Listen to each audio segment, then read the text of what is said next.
Hai guys, balik lagi bersama gue di Friendmix. Gak enak ulang. Hai guys, balik lagi bersama gue di Friendmix. Apa sih? Kak, semakin break. Siap? Ready? Halo guys. Halo guys, balik lagi bersama gue di Friendmix. Di Friendmix. 2 hours later. Halo guys, balik lagi bersama gue di Friendmix. Head down like I was nothing but loyal to you right from the start. You changed up on me as soon as things were getting hard. Pada kesempatan kali ini, gue bakal membahas topik seputar corona lagi. Okay. Karena sekarang lagi apa sih ibarat grafik tuh si corona ini tuh sedang melunjak tinggi. Jadi kemungkinan banyak banget SDM atau sumber daya manusia atau masyarakat yang masih minim akan ilmu pengetahuan mengenai corona.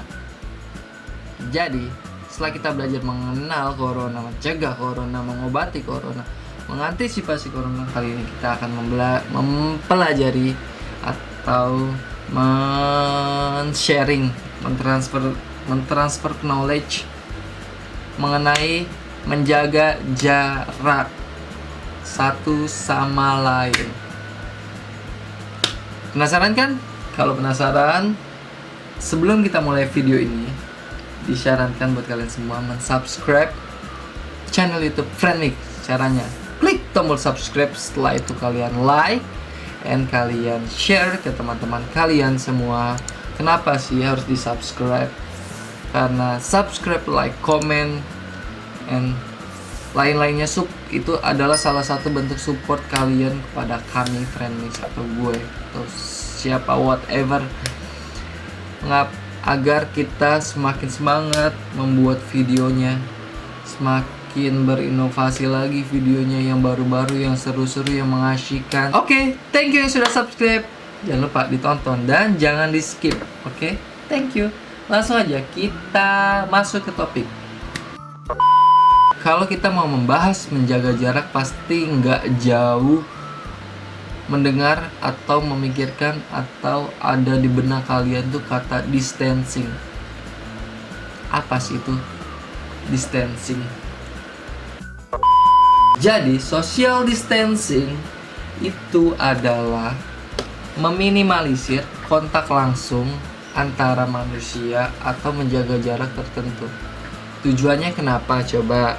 Tujuannya ialah untuk mengurangi penularan virus karena terpaparnya droplet partikel air liur. Jadi ketika seseorang bangkis, push, dari mulut atau hidung itu keluar partikel air liur secara nggak langsung, walaupun kecil ya, itu namanya droplet. Lalu ini salah satu cara yang diyakini efektif untuk mencegah lonjakan penyebaran virus yang terjadi pada saat ini. Itu jadi kemungkinan ini efektif banget. Lalu kenapa penting? Penting nggak tuh kira-kira social distancing itu? Oke, jadi gini, beda dari SARS, orang positif bisa tidak menunjukkan gejala tapi menular itu. Lalu satu pasien positif corona diperkirakan bisa menginfeksi rata-rata 2 sampai 2,5 orang lain. 2 sampai 3 orangan satu pasien corona. Dan jika terjadi lonjakan kasus positif secara drastis, rumah sakit bisa kekurangan sarana dan tenaga medis untuk merawat pasien-pasien yang sudah terkena corona.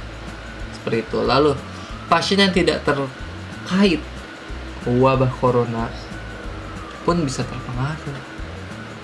Seperti itu teman-teman. Lalu Anda yang sehat dan berusia muda bisa menyelamatkan nyawa seseorang dengan cara social distancing, mengurangi risiko tertular dan menulari ke orang lain. Salah satunya ya ini yang lagi gue lakukan, kerja WFH di rumah, istirahat bikin video YouTube kayak gini nih. Bikin video YouTube yang tadi rame-rame jadi sendiri. Gabut di rumah, syuting YouTube. Gabut lagi, edit. Gabut, upload. Gabut, tidur. Bangun. Di sini ada beberapa jumlah kasus mengenai kapasitas rumah sakit. Ada grafik yang bakal gue tunjukin di sini dan di sini. Yang pertama, gue jelasin sebentar ya.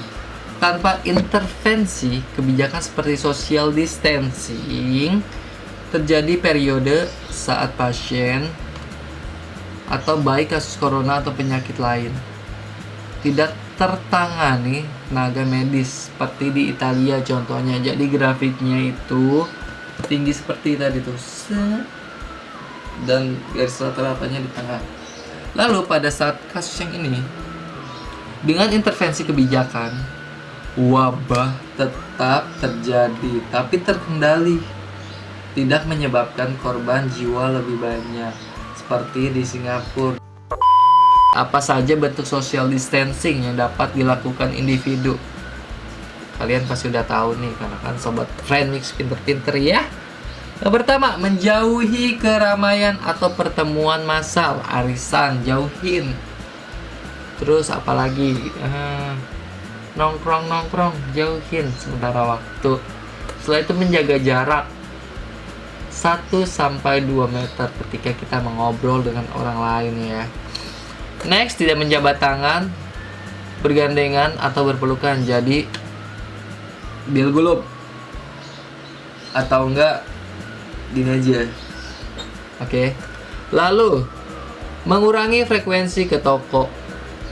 Kalau kalian mau ke toko itu hanya saat mendesak aja. Contoh belanja bulanan. Itu jangan centil juga setiap jam ke toko centil. Apa sih tindakan yang dilakukan oleh perusahaan dalam social distancing ini? Salah satunya ialah memberlakukan kerja di rumah, terutama bagi yang memiliki risiko tinggi terkena virus corona. Ya, itu memang sekarang sedang dilakukan oleh perusahaan-perusahaan. Kita jadi WFH. Lalu membatasi jumlah peserta rapat. Rapat boleh, tapi jangan terlalu ramai. 4-5 orang oke. Tapi ada beberapa aplikasi atau software yang bisa lu gunakan untuk lu tuh berkomunikasi secara langsung kepada orang-orang lain. Tidak mengadakan kegiatan massal terutama di ruangan tertutup. Acara nikahan diundur guys. Semuanya diundur. Acara apalagi sunatan diundur, itu keramaian.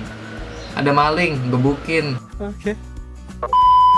Tindakan yang dilakukan oleh pemerintah ialah memberlakukan belajar jarak jauh. Jadi tuh anak-anak sekolah sudah belajar di rumah masing-masing.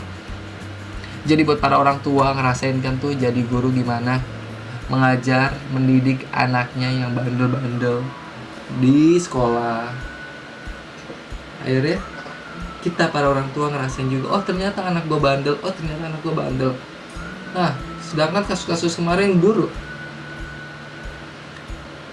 nyubit sedikit tuh bocah, dilaporin ke polisi, akhirnya dipenjara gurunya. Tapi akhirnya kita para orang tua sadar, oh ternyata memang anak gua, anak kita bandel, ya emang harusnya disentil dikit. Menutup ruang publik seperti tempat wisata itu udah pasti, karena kan itu tempat keramaian. Lalu menunda event-event besar, iya pasti juga, konser dan lain-lain. Mendorong perusahaan memberlakukan kerja jarak jauh, WFH, work from home, stay at home place. Lalu, apakah yang saya harus benar-benar mengurung diri di rumah? Kira-kira menurut lo, kita perlu gak mengurung diri di rumah? Apakah benar-benar harus wajib banget? Jadi perubahan yang terlampaui ekstrim bisa memicu stres dan disorientasi. Lalu jika Anda merasa tertekan di rumah, pilihlah kegiatan-kegiatan yang minim kontak langsung dengan orang lain. Contohnya kalian bisa berjalan-jalan keliling komplek rumah, bisa berlari-lari kecil, bisa bersepeda, bisa main bulu tangkis dengan kakak kalian, dengan abang kalian, dengan anak kalian, dan lain-lain. Pokoknya lakukan kegiatan-kegiatan yang dapat membuat tubuh kalian sehat.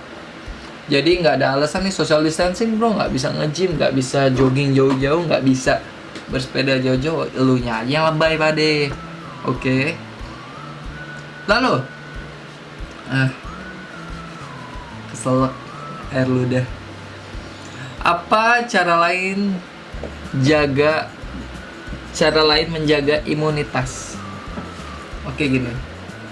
Jadi ketika lu baru bangun tidur, usahakan lu berjemur, kalian semua berjemur 15 menit di bawah matahari pagi. Waktu terbaiknya itu kisaran pukul 9 tuh dimana sih? 1, 2, 3, 4, 5, 6, 7, 9 sampai pukul 11. Itu matahari bagus-bagusnya. Lakukan di halaman rumah dan jauh dari keramaian. Kalau yang nggak punya halaman rumah gimana? Naik ke genteng. Terus yang nggak punya genteng gimana? Lu tinggal di mana? Lalu jaga jarak 2 meter dengan orang lain. Jadi misalnya rumah lu padat nih dengan tetangga lu, paling nggak kalau kita berjemur massal, space jarak 2 meter, oke? Sinar matahari akan membantu tubuh kita memproduksi vitamin D. Lalu hirup udara segar pagi-pagi. Nikmat dunia aja. Bagaimana cara tetap aman jika harus keluar rumah? Kemarin kita sudah membahasnya, ya kan? Kali ini gue bakal mereview aja sedikit. Gunakan bagian tubuh lain jika menekan tombol atau membuka pintu supermarket. Contoh, sekarang tuh di Indomaret, Alfamart mewajibkan kita membuka pakai siku. Tapi kalau gua nggak mau pakai siku, karena kan kalau kita pakai tangan pendek sama juga langsung berkontak langsung dengan kulit. Gua biasanya pakai sendal. Jadi nggak kayak gini ya, nggak gitu ya. Jadi ya pelan-pelan aja, setek masuk, lebih aman. Jangan letakkan telepon genggam sembarangan di permukaan manapun. Lalu jaga jarak masih sama 1-2 meter. Upayakan tidak menggunakan transportasi massal. Tapi sekarang transportasi massal sudah hampir ditutup sih, nggak dibuka. Bagaimana jika harus membeli bahan pokok ke toko, beli susu dan lain-lain? Usahakan belanja sendiri tanpa anggota keluarga lainnya. Lalu bawa catatan barang-barang yang akan dibeli supaya nggak lama-lama muter di mall atau di toko. Jaga jarak 2 meter, udah pasti gunakan sanitizer kalau bisa bawa dari rumah masing-masing.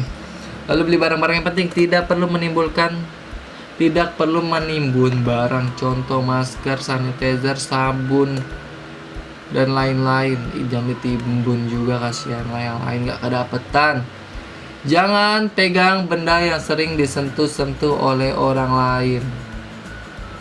Lalu jika memungkinkan, hindari penggunaan uang untuk kurangi resiko terpaparnya virus. Gunakan e-money, debit, kredit untuk membayar. Karena misalnya lalu bayar 500.000 ternyata kembaliannya recehan, itu nggak tahu duit recehannya itu dari tangan siapa aja.